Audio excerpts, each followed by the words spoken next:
So there's a way to honor your I'll call it a dictum that intentionality is the mark of the mental, and Frege facts. Just say they're thoughts in God's mind, and you still get to have. There's this argument going around that my listeners will know about an argument for God from propositions, and actually using you as one of the steps on that ladder, saying intentionality is the mark of the mental. And so Uh-huh. let's just keep going. Interesting. If you go in Mm. for Phrygian facts, then where are they? What are they? How do they have their intentionality if they're not mental? Which is fun and fascinating. So,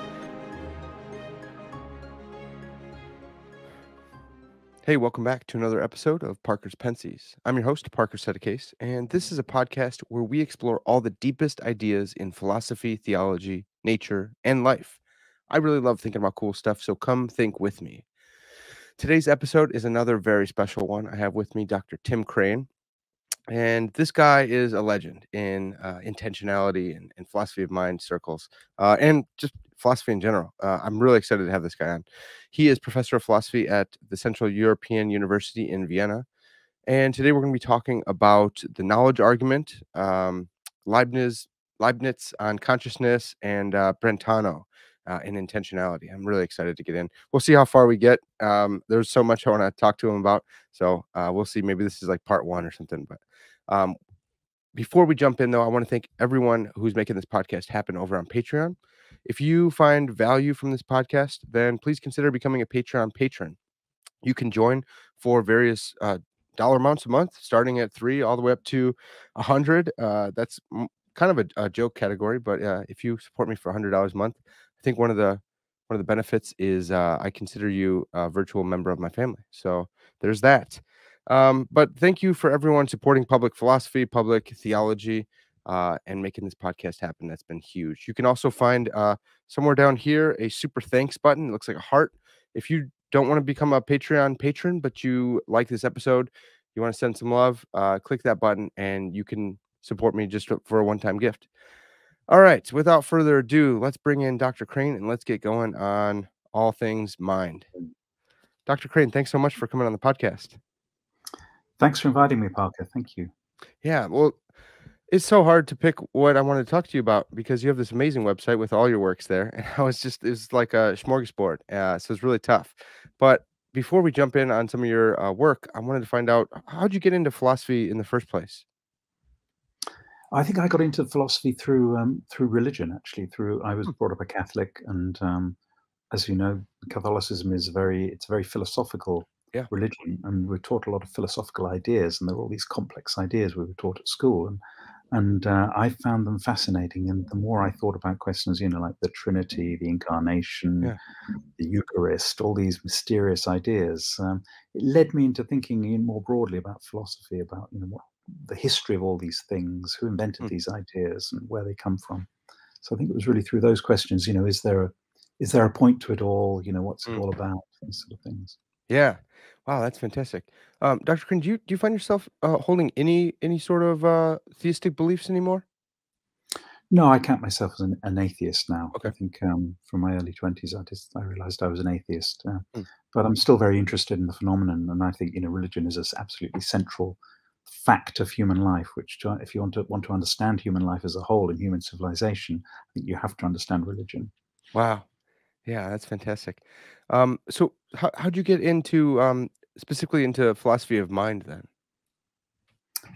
Well, I studied English literature to begin with at university. Then I got into philosophy, and philosophy of mind, I think, came when I was thinking about doing a postgraduate study. And I discovered this book. It was a book edited by a man called Andrew Woodfield, and it seemed very obscure. The book was called Thought and Object. And I thought, thought and object, what could that be about? And I looked into it, and it said this book is about thought and the content of thought and what our thoughts are about. And I thought, what does that mean? The content of thought? How can thoughts have contents? And I started reading about this stuff, and I got really fascinated by that. Yeah. I suppose I was also interested in the question of the soul because of my religious interests. That I was interested in whether we have immortal souls or whether we're just material beings, and those questions. And that inevitably brings you onto the mind-body question, Yeah. the question of dualism and materialism. Yeah. Well, that's fantastic, and I try not to overplay it too hard, but I love philosophy of mind. I it's just fantastic, and I think you can Me solve too. a lot of stuff or think more clearly about stuff by going in through that channel. Um, Yeah. so with that in mind, I wanted to go over your thoughts on the knowledge argument. I had Frank Jackson on, and we talked about it a little bit. And poor Dr. Jackson, everyone always wants to talk to him about that. He's written a bunch of other stuff, but everyone wants to talk about Mary, locking her in a room. But you have this kind of unique take where you don't go in for like the physical response, which is denying premise one or premise two or three, and you don't go in for the. Doesn't seem like you don't go in for the dualist route either, but you have I don't know if it's even a middle way. You say the knowledge argument is about knowledge and not about the philosophy of mind. Can you help us think through that? What's the knowledge argument? I guess for those who aren't initiated, what is it first?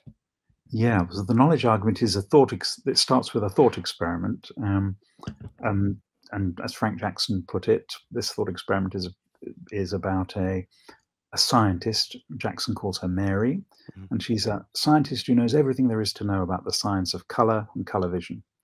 But she's never actually seen any colors apart from black and white. So she lives all her life, let's suppose, in a black and white room, and we suppose her body is colored black and white, for whatever reason. So we imagine this situation, her black and white world, but she knows everything there is to know about color vision. Hmm.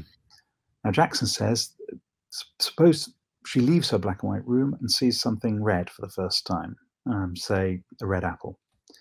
And now, Jackson says, she knows something that she didn't know before.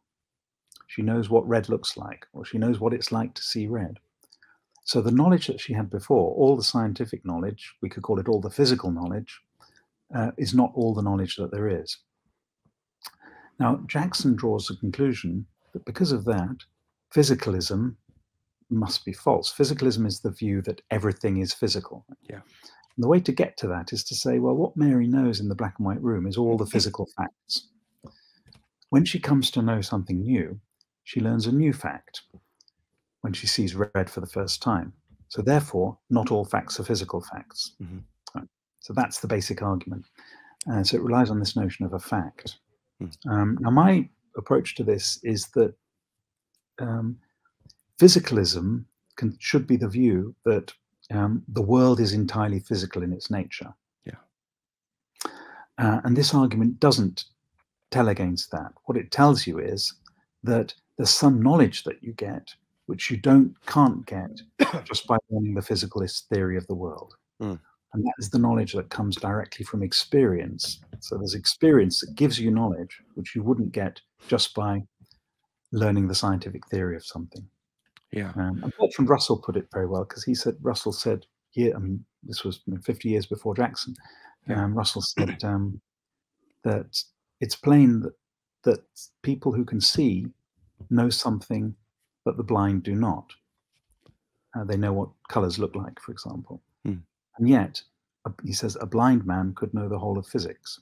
So Yeah. what the blind man knows, and what the sighted people know and the blind man does not know, is not part of physics. I think that's the heart of it. Mm. And the reason I say it's a claim about knowledge is because it's telling us that there is some kind of knowledge that you can only get through having certain kinds of experience. Yeah. And that's a controversial claim, but it doesn't show that there are features of the world Mm. which go beyond the physical nature of reality. So it doesn't show that physicalism is false. It doesn't show it's true either. It just doesn't affect that question. Yeah. I loved the analysis you gave of that, and you brought up also Howard Robinson, who came out with an essay the same year, and he used, I believe, it was like auditory. I don't know, qualia, I guess, the auditory experience.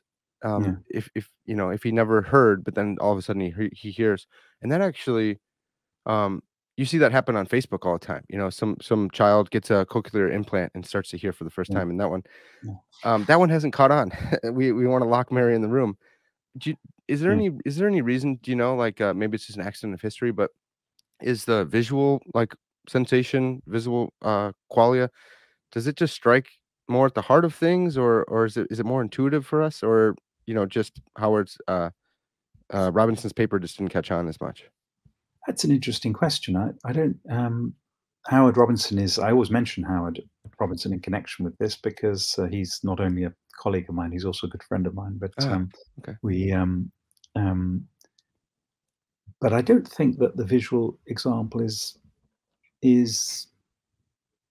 particularly more persuasive than the auditory example. Mm, I'm, um, I've never really thought about that, but I think I mean, you could have an example, for example, of pain, mm, which isn't a perception at all. But pain is a kind of bodily sensation, a way of being aware of damage to your body or something. yeah, Um, and you could imagine a Mary case with that, someone who'd never ever felt pain, but was an expert on the neuroscience and physiology and anatomy of pain, yeah, of the pain system, yeah. but they'd never actually felt any pain. And then when they felt pain for the first time, then they knew something which they didn't know before. And that wouldn't be a visual example. So I think the non-visual examples are just as compelling, I think. Mm, that's good. Well, I guess, you could do one on love. That's a little bit more, maybe more hairy. Someone who never experienced love, but yeah, Yeah. they that's fascinating. I don't know if that That would be a very complex yeah, story. that's right, Well, that's right. yeah. Well, so there are, physical facts that you have to that have to be experienced. Is that right? Am I getting that summary right? It's that, yeah, there's knowledge that you can only get if you Knowledge. have certain experiences. So Yeah, the word fact here just means the sort of thing that you can know. yeah, So a fact is a piece of, is a truth, something that you find out about the world. So there are things you can find out about the world only if you have certain experiences. yeah, So what it's like to see red, what you know when you say red looks like this, there yeah. you express a fact, I think, but it's a fact that you can only know if you've had the experience of seeing red. Okay. Now, not everyone will accept that, but I think the Mary argument shows it quite plausibly. Yeah. You also give, this helpful analysis, and I'm sorry I didn't, pull it out exactly, but you give it through, like, 3 premises, and one is, like, it's just stipulating the Mary case. Just, "Hey, Mary's in this room, and she can't see any colors, Mm, but she knows all the physical facts." mm, And then 2 is she leaves the room and experiences red for the first time, and then 3 is she came to know something else. mm. And then you say, "Who will deny which premise?" Um, it sounds like are you denying premise 1? Because, I've heard it a bunch of different times, so maybe I don't know, maybe I don't remember if this was part of Jackson's original case, but I thought Mary is, like, omniscient when it comes to all the physical facts. Is that part of the story? That's the story, yeah. Okay. So I don't deny any of the premises. I think that the premises are true, Yeah. and given the coherence of the story, right? Someone might say this story is completely incoherent. It Yeah, doesn't make sure. any sense. Okay, if the story is coherent, the premises are true, and the argument is valid, so the conclusion follows. Yeah. Um, the whole question is what's meant by knowing all the physical facts. Right? Mm, And here my analysis of that is that what it means to know all the physical facts in this case is to know all the facts that can be stated from the perspective of someone in the black and white room, ah, or in the case of a blind person, from the perspective of a blind person. So yeah. if it's Bertrand Russell is right that a blind man could know the whole of physics, then the blind man doesn't need to see. You don't need to see in order to know the whole of physics, Right. in order to know that is all the physical facts. Yeah. So does that mean that what Mary learns is a non-physical fact? Well, it only means I mean, it's there, and there you could put it in a very confusing way, but I'd rather put it like this: Sure. all it means is that the facts she learns in the black and white room are what I would call the book learning facts, Yeah. the facts you can learn without only having any particular kind of experience. Mhm. Whereas the fact she learns when she sees a red apple, that's not book learning, that's experiential learning. That's, Yeah. you learn something because you can see it. And you could, so it's a little bit misleading to say not all facts are physical facts, because that makes it look as if Mm, what you're saying, physicalism, is false. But if a fact is something that you learn, an object of knowledge, mhm. then what's true is that not all objects of knowledge are the kinds of things that you can learn in books Yeah. or theories from theories. Right? Yeah. That's the real conclusion, and that's what physical means in this context. Mm, Physical just means pertaining to the theories of physics. So yeah. I'd say Okay. So do we need, like, an asterisk or something at premise 1 to say, Mary knows all the book learning facts? Um, that would probably be better. Yeah, okay, yeah, okay, yeah, okay. yeah. What if the dualist comes back and says, "Hey, look, that's not all the facts, because if we have these experiential facts and they are physical facts, then Mary doesn't know all the physical facts, but premise 1 said she does know all the physical facts." then you just come along and say, "Look, it's book learning facts." It doesn't make sense that she could have experiential facts when she's locked in this room. That's what I would say. Yeah. Okay, okay. Yeah. And then I'd say, look, let's think about what the doctrine of physicalism really is. It Mm, shouldn't be a doctrine about facts at all, facts understood as objects of knowledge, things that you know. right, It should right. be a doctrine about reality, about things, objects, and properties. Yeah, It should be, all properties of physical properties, or all objects are physical objects, or something like yeah, that. yeah. Mm. I've learned the hard way that you can get pretty crazy on facts too, and whether they're abstracta Yeah, or obtaining states of affairs or whatever. exactly, and that's a bit of a nightmare. So I think if you mean, well, and this gets into a complexity that maybe we don't want to pursue too Sure, much here, sure. but if you mean by fact obtaining state of affairs, then facts, in that sense of facts aren't the things you know. Right? Right. I Yeah. mean, think of it this way, right? So the classic example in the theory of identity and the philosophy of language, that ancient astronomers didn't know that the evening star was the morning star. Yeah. The first star that appears in the evening, the first star that appears in the morning. They thought they were two different stars. So when they discovered that the evening star is the morning star, they discovered a new fact in the sense of a new piece of knowledge. But they didn't discover a new obtaining state of affairs, because the state of affairs was exactly the same as the morning star being the morning star. It's Right. exactly the same thing, right? So the argument has to be put in terms of facts as objects of knowledge. Otherwise, it doesn't really make any sense. Yeah. Yeah, Mm. that's helpful. I think when I was reading your work in preparation for this, you did go in on various definitions of facts, and Frege's got his facts, which are kind of like propositions, and yeah, it's a whole thing. That's a whole nother episode. I do like some facts, but it is a kind of a morass sometimes. Yeah. Um, Yeah, I'm happy with facts. I just think we shouldn't discuss facts in the context of the knowledge argument. yeah, Facts in the sense of the facts that Wittgenstein talks about when he says the world is the totality of facts, right? yeah. Not That one really scares me. Yeah, correct. Yeah, because it's yeah, like facts all the way down. Like yeah, yeah, yeah. it's tricky. Um, yeah, that's great. Well, um, so you're saying that this argument doesn't settle it between the dualist and the physicalist. So sorry, everyone. Um, do you do you where do we put you in your theory of mind? I was trying to figure out like what do you have a name for what you hold in the theory of in the philosophy of mind? In the ontology, the Yeah, question like dualism or physicalism and so on. yeah, Well, I'm trying to, for many years and decades, and I haven't really persuaded anyone of this, but I'm trying to disentangle some of these categories and yeah. dismantle them, or deconstruct them, as some philosophers would say, Uh-huh. because I think it's problematic. The whole concept of physicalism is very obscure. Mhm. I think dualism, if dualism means what Descartes thought it meant, that is to say that minds are individual substances and the material world is a different kind of material substance, then we shouldn't be dualists, because Okay. that category of substance no longer has any meaning for us today, for Hmm. most of us. Yeah. So we shouldn't think in those terms. If the question is, are there mental things with their own reality, which are part of the ordinary material world, but are not themselves the sort of things that figure in physical theories of the world, then the question is yes. So in that sense, I'd be a dualist. I think there are autonomous, irreducible mental capacities of Yeah. persons Yeah. that evolve naturally through a Mm. process of natural selection, maybe. Um, but but that's just to say there are many different kinds of things. There are Yeah. mental things. I think there are biological things. There are chemical things. There are physical things. There are social things, maybe. So there are all these kinds of things. So I'd be happy to call myself a pluralist. Sure. I've sometimes toyed with the idea of calling myself an emergentist, but that makes it look like the idea that mental things emerge Mm. from their physical basis.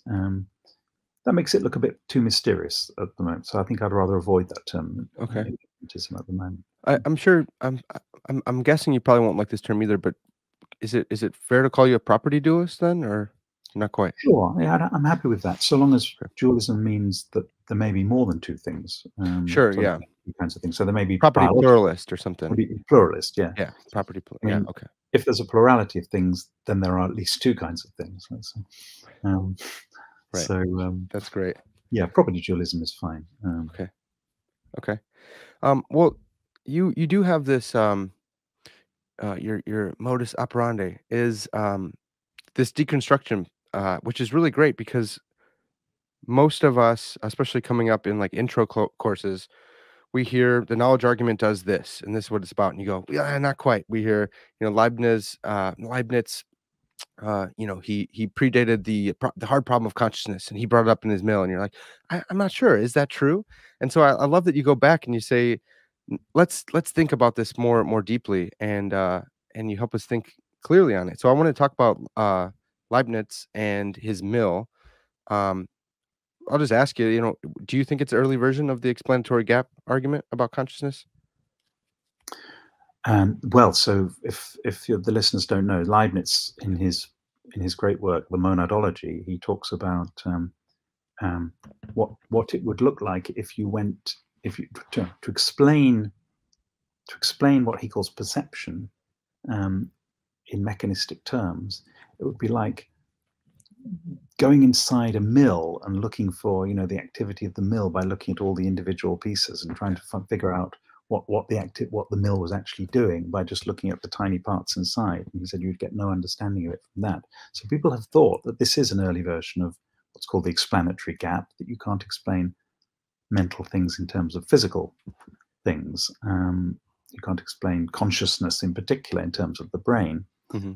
Um, Now, there is a connection there with Leibniz, but I don't think it's quite right to think of this as an early version. And I really appreciate your comments about what I'm trying to do, because what we have to try and do when we're looking at philosophers of the past is try and see why things were questions for them. Because if we don't see why it's a question for them, then we can just see it as a version of a question for us. But we have our own questions, which have grown up through the tradition, Yeah. in this very long conversation that have been coming in our tradition, and other traditions have other questions. And I think if you look back into earlier parts of the tradition, and you always assume that those questions are basically the same as our questions, like the question of the explanatory gap. Is there a gap between the explanation of between consciousness and the brain? If you assume these are always versions of our questions, then you're going to get a very distorted view of the history of philosophy.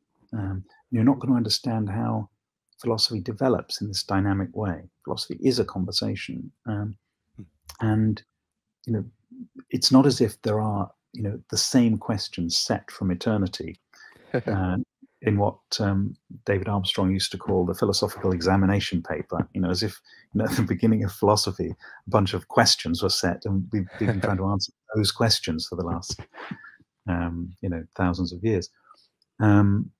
So I think in the case of Leibniz, what's interesting is to, if you want to say this is an argument, a version of the explanatory gap, then you'd expect him to be talking about materialism, and you'd expect him to be talking about consciousness as an objection to materialism. This is the way people use the phenomenon of consciousness. They say, look at the brain, look at how it works. You can't explain how consciousness can emerge from that. That's the explanatory gap. Yeah. But he doesn't actually talk about materialism in the whole of that work, the monadology. He talks about it elsewhere in lots of places, and he's very opposed to materialism. And he thought that, well, he had a very complex and obscure metaphysical worldview, which I don't think we need to go into too much detail here. But Sure. so he wasn't really talking about materialism. He was talking about something else. He was talking about whether he could explain consciousness mechanistically. Yeah. What mechanistically means in terms of the relationships between a thing and its parts. That was the point of the analogy with the mill. You look inside the mill and you look for how all the parts are hooking together, and you won't find the main activity of the mill.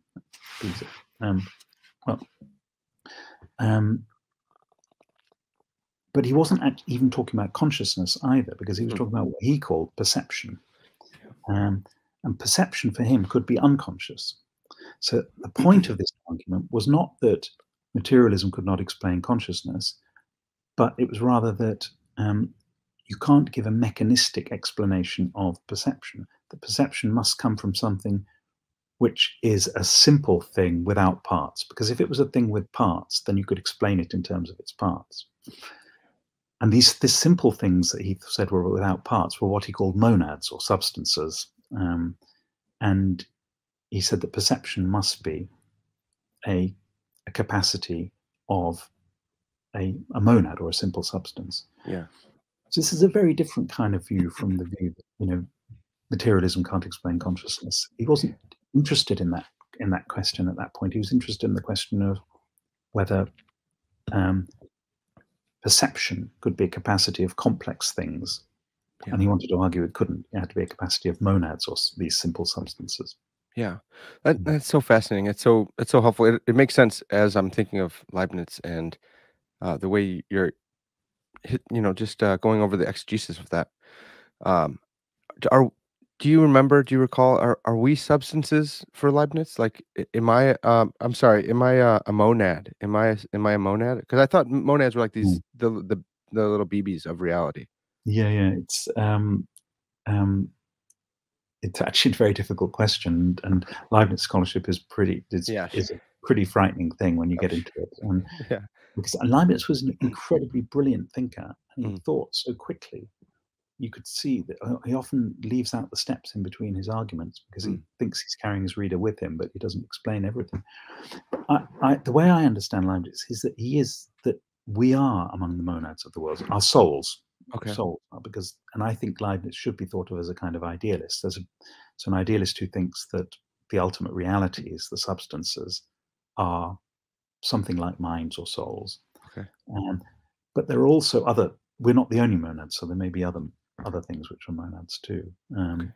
But all those things perceive, and they perceive, um, and they initiate a kind of activity. They have a kind of impetus, but they're mental things. Yeah. Uh, it, it, and the world we see around us is a kind of appearance.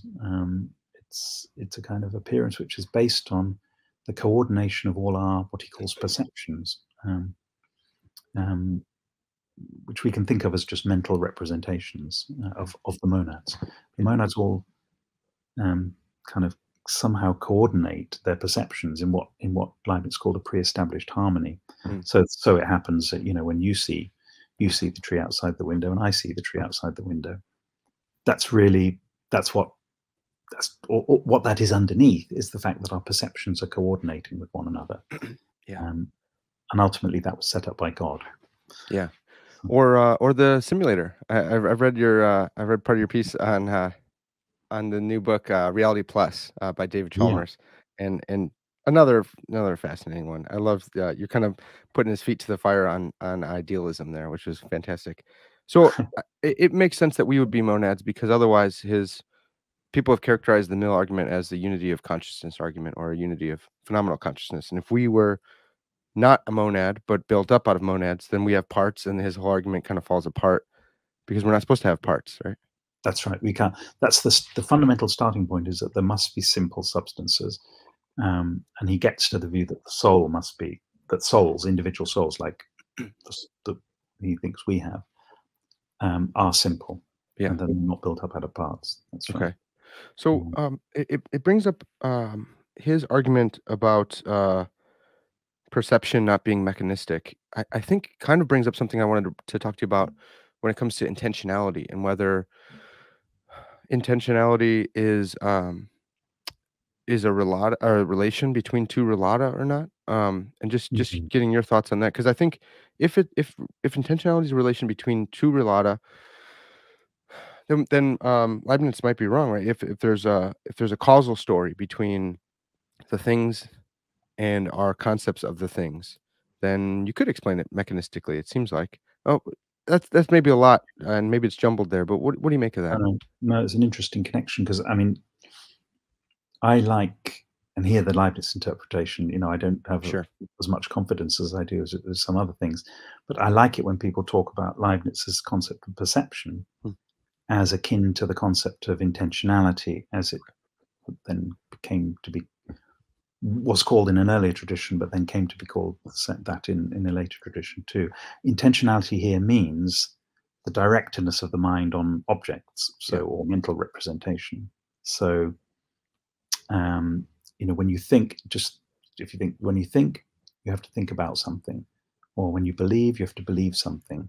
If you desire, you desire something. If you try, you have to try to do something. All these mental things, they all have what um, philosophers came to call an object. Where the object is, whatever it is that you're directed on when you're thinking about something. Now, you're right that if we thought of that as a relation where you have to have two existing things standing in, at least two existing things standing in a relation, then you would have to think that both those relata had to be real and they had to exist. Yeah. Um, so a natural explanation for materialists of this phenomenon of intentionality is to try and explain it in terms of causation, Mhm. because causation is a relation between independent things.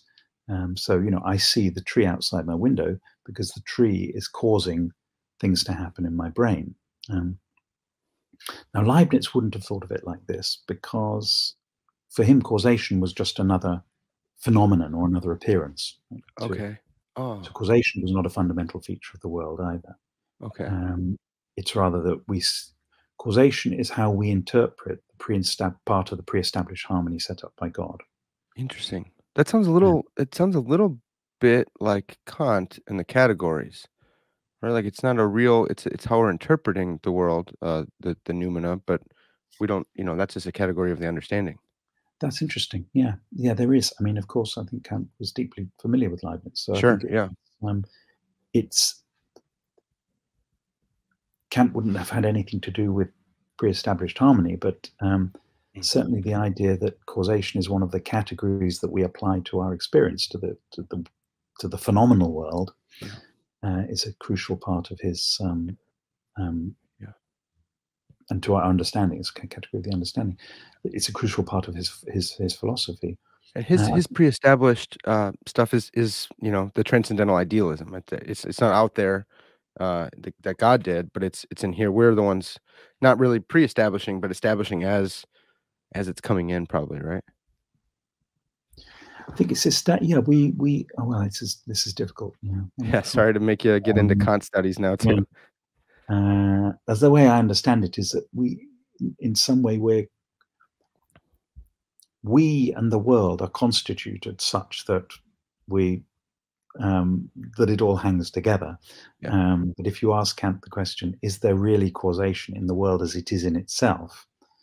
Then I think he would have to say we have no reason to believe that there is. yeah. But if you say, is there really causation in the world? You say, yes, of course, because the world is the world of phenomena. Yeah, that makes sense. Um, So That's helpful. Leibniz, on the other hand, doesn't have any.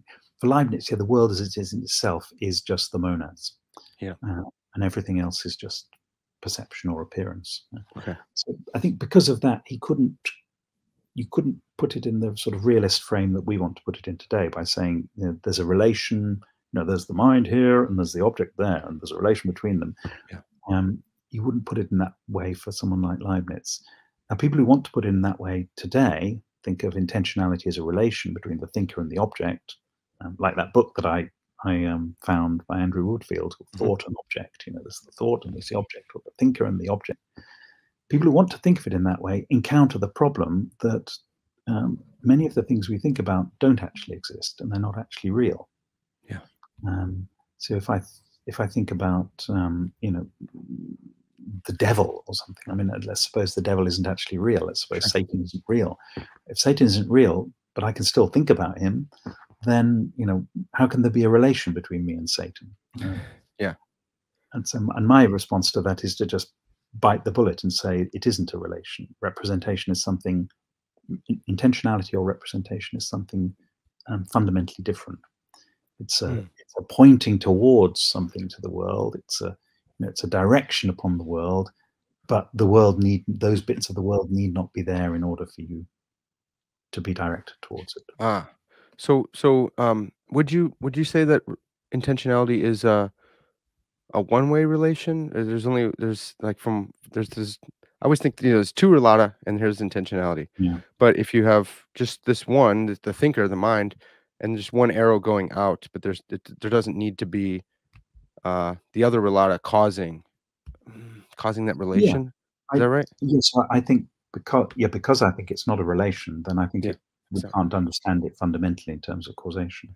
Causation has something to do with the way we think about things, of course, as an empirical fact, but it's not a transcendental or a necessary condition ah, for intentionality. good. Okay, Uh, that's helpful. I love that language. I know a lot of people don't, but that is really helpful for me.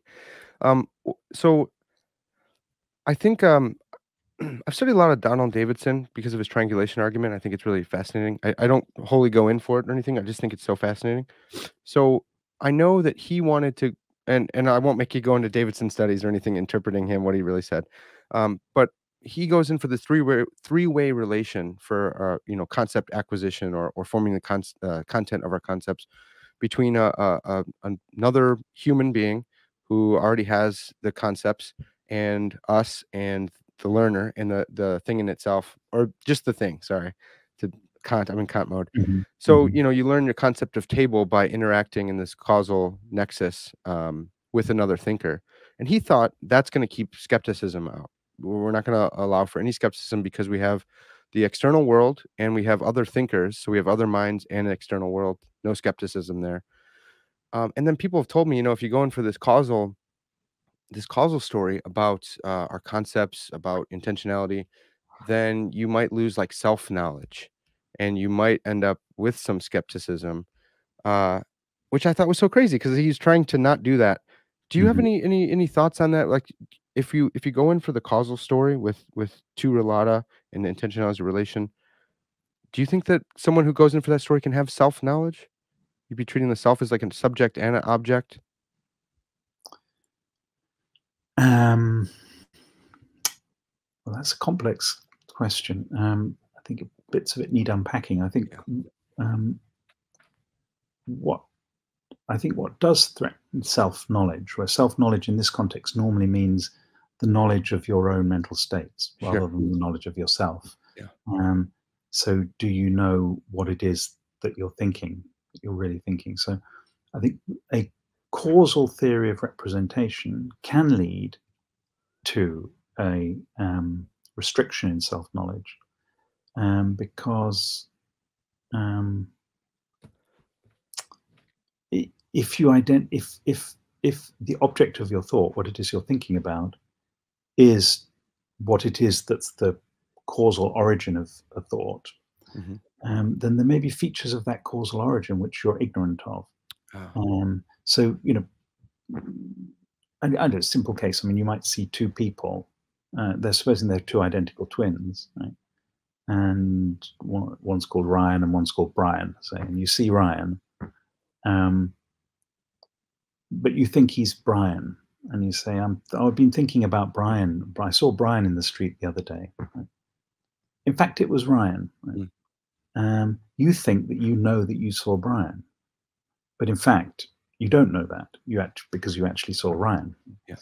So there's a limit about what you can know from your own case, Mm, a reflection on your own case, um, gi- given the fact that given this idea that the object of your thought is the cause of it. Um, but in fact, that's quite a natural limit because you shouldn't be able to tell, when you're in one situation. Um, you can't necessarily tell by reflecting on that situation whether you're in that situation or another one. I mean, sorry, that's an abstract way of putting it, but oh, think yeah. of the classic case of a philosopher's hallucination, right? Right. I might be looking at the tree outside my window, but unknown to me, a mad scientist is playing with my brain, and it's actually just a hallucination of a tree. Yeah. I may not be able to know um, that I'm in that I'm hallucinating rather than perceiving, and that's a restriction on my self knowledge in a certain sense because it's a restriction on whether I know that I'm perceiving.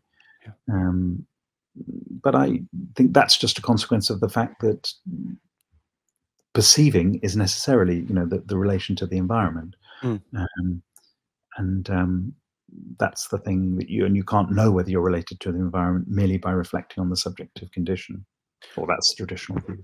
Okay. So there are restrictions in self-knowledge, but they're not only brought about by causal theories of representation.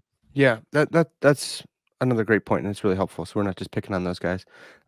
What is the role of um, the object of perception in uh, since it's since you don't go in for a causal story, and I'm trying to I want to go in for that view, the non-causal story, but I don't know what is intentionality then if it's not this relation. If and I know I'm probably mixing up a lot of stuff here, so I apologize, but maybe just going in for like going in, focusing in on the content of concepts, maybe. What role does the table play in my concept of table? Is it like a constitution kind of thing? If it's not causal, like Mm. how do we think of that? Yeah, well, that is a huge question, and you're right to raise it, because this is what people will say to me if they say if intentionality isn't a causal relation or explained by a causal relation, then what is it? Yeah, And how do you explain it? Um, and again, my approach then is this kind of let's pull the question apart and see what's yeah, being presupposed here. yeah, yeah. And actually, there's an advert for anyone who's interested. There's a new paper I've just put up on my website called "How to Explain Intentionality," I Oh, awesome. think, and where I put that idea under the microscope, that we have to give some kind of constitutive explanation of what it is for a thought in general to be about an object, where you're not allowed to appeal to like ideas like representation or perception or so on. Um, there's a limit to how far we can eliminate ideas like representational ideas when we're trying to understand the mind. Yeah. Um, so just to put it very briefly, I mean, um, you could ask me, well, what is it to think about something? And I say, well, what do you mean think about? You can think about things in memory. You can think about things in your imagination. You can Mm, visualize things. You can think about things when you're reasoning. You can think in words. You can think out loud by trying to articulate your words. You can perceive things. You can hear things. You can visually perceive things and hear things. These are all ways of thinking or representing or intentionally directing yourself at the world. Um, why do you think there has to be a common answer to the question, what makes all these things have the objects that they do? So, and if you're a physicalist, then I understand that, because a physicalist wants to say, well, all these things are kind of mysterious, and I want to get inside these. I want to explain all these things in terms of one physical relation, like right, causation, something right. like this. Supposing you're not a physicalist, like I don't think I'm a physicalist, so I say, no, I'm not. I don't have that requirement. What I would look for is empirical explanations of Mm, memory, of vision, of imagination. But these empirical explanations will often take it for granted that the state of mind is representing something in reality. mm, That that the visual system is trying to construct a visual representation of the perceived scene from the light reflected onto the retina, yeah, plus all the stuff going on in between in the brain and in the visual system. Right? yeah. They don't have to eliminate the idea of representation when they say that. When they say this bit of the brain is representing so and so, they don't have to say, oh, and by the way, I'm going to now tell you what that is without using the word representation. They don't have to do that. So, Okay. so I'm trying to break all these things down into, you look at all the different capacities that a human being or a creature, a mental creature, a creature with a mind has, a dog or a cat or whatever. Yeah. All these creatures, they have these capacities. All these capacities are intentional. Um, that means they represent reality in some way or another. There's no general explanation of what it is to represent reality, but Hmm. what there is are particular empirical explanations of particular capacities. Yeah. Um, and that's where I said, earlier on, I said, causation is part of the story about how we think about things. But that doesn't mean you can reduce the idea of thinking about something to causation. Yeah. That That's the picture I have in this new paper. okay. I have to check that out. That sounds so fascinating. And I think I have a couple hooks that I like to hang stuff on in philosophy, and Chisholm's problem of the criterion comes up so much, and I just think it's helpful. It sounds like you're going in for a particularism instead of a methodism, and saying, look, we don't want the physicalists go in for this method of causal explanation because they're physicalists, so they want to cram everything into that. But it might be better to take them case by case. What type of mental event are you talking about? Or all this language is loaded. But does that sound Yeah, right? Does it sound like we're taking case by absolutely. case? It's Okay. case by case. It's capacity by capacity. I think Mm, that's the way I like to think of it. I that's good. suppose this is a bit of an Aristotelian concept, I suppose. I mean, I think we start off with the organism, um, the person or the animal. So the organism has certain mental capacities. Yeah. What makes these capacities mental is that they are, I say, this is my claim, that they are intentional. They involve representation. Mm. And then it's, as you say, it's piece by piece. It's capacity by capacity. You explain the how those capacities represent reality.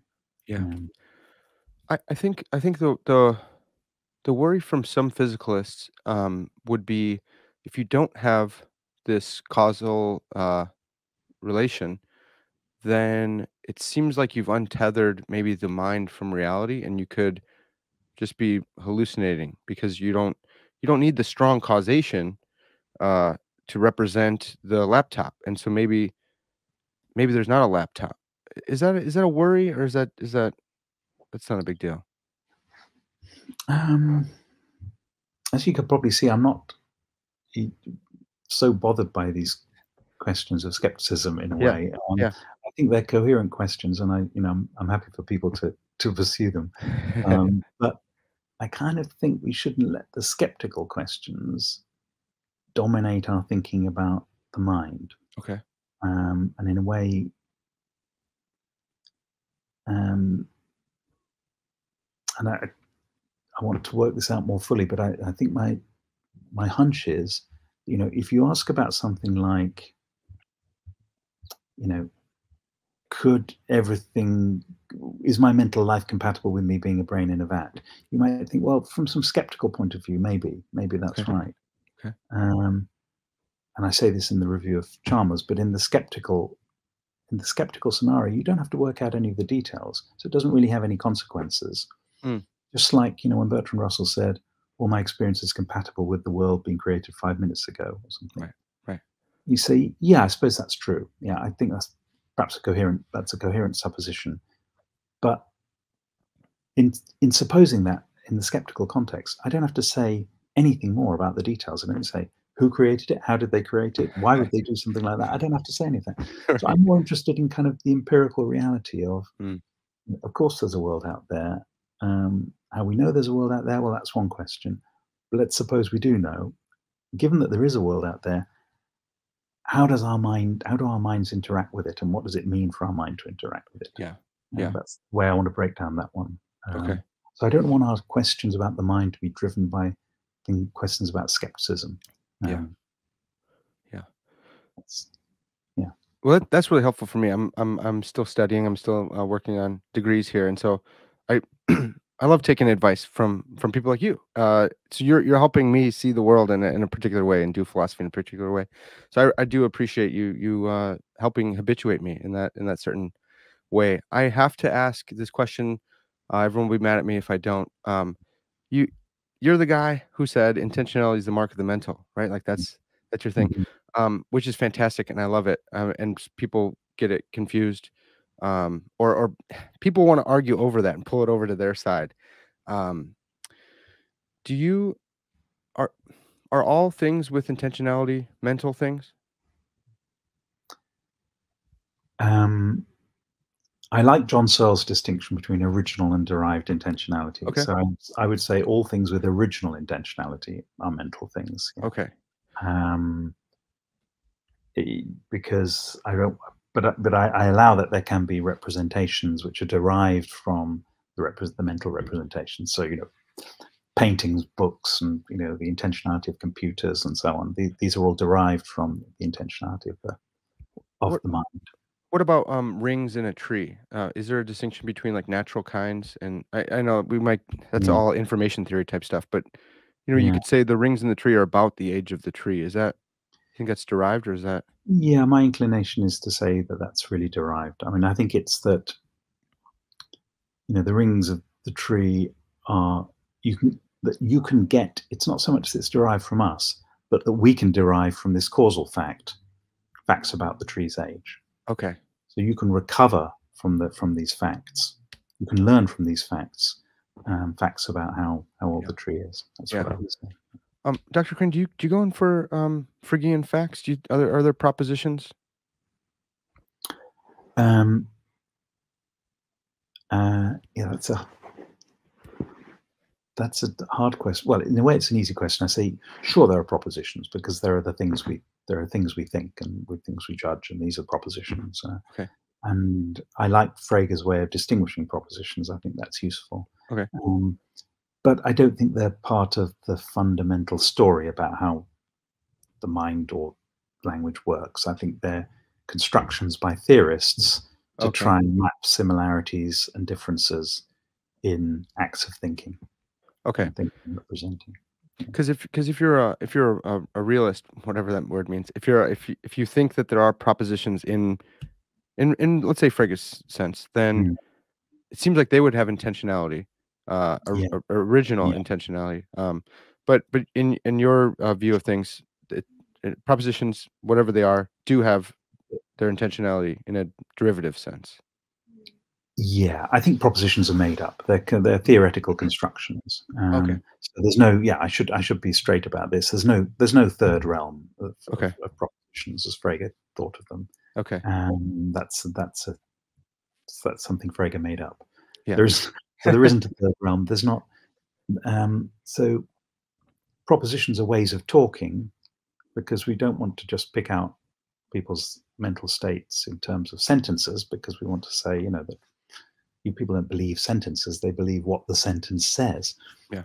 Um, Yeah. and two people can believe the same what two different sentences say, and we want to classify mental acts, and mental states as similar or Yeah. different. So in some ways, I agree with the what are called now act-based theories of propositions. If you come across those, people No, like not yet. Soames, Peter Hanks, and people like this, Okay. there's something to be said for that. But I think it's slightly simpler than they want to put it. I think it's more like it's not the propositions are sets of mental acts or something. It's that proposition is a way of talking Hmm. about something that is basic and fundamentally real, namely our capacity to think about the world. Okay.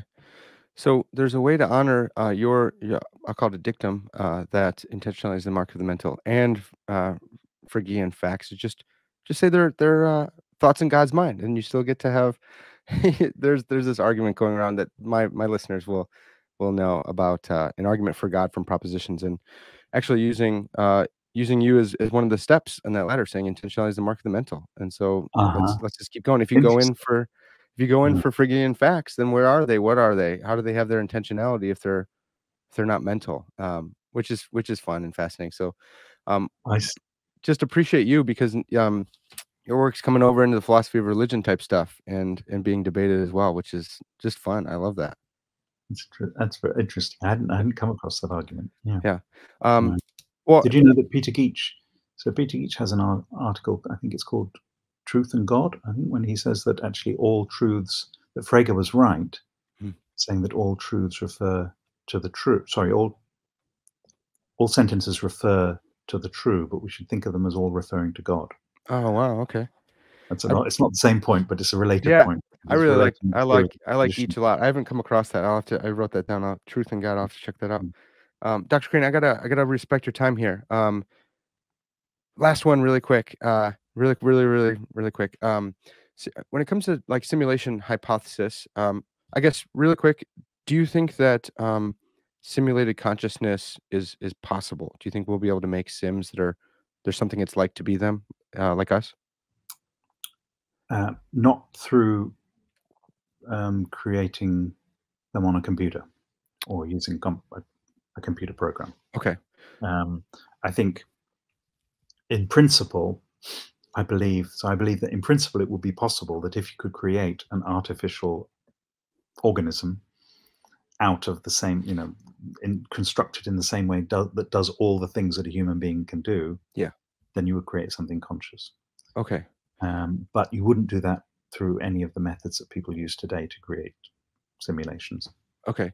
And if you brought that simulated consciousness out of the simulation into our world somehow, would their concepts of books and tables be about ours? Would they be able to reason properly? I see no reason why not. Yeah. Okay. Mhm. Okay, that's great. This is really helpful. Well, Mm. Dr. Crane, I got to let you go here, but this has been fantastic. I'll put your website in the description. Everyone go check it out because there's lots of amazing articles from deep philosophy to popular level philosophy as well. I really commend that. So thank you for all your time and for all your thoughts here. Thanks a lot, Parker. It's great to talk to you. Thanks very much. Yeah, this has Thanks. been Parker's Pensées, and as always, all glory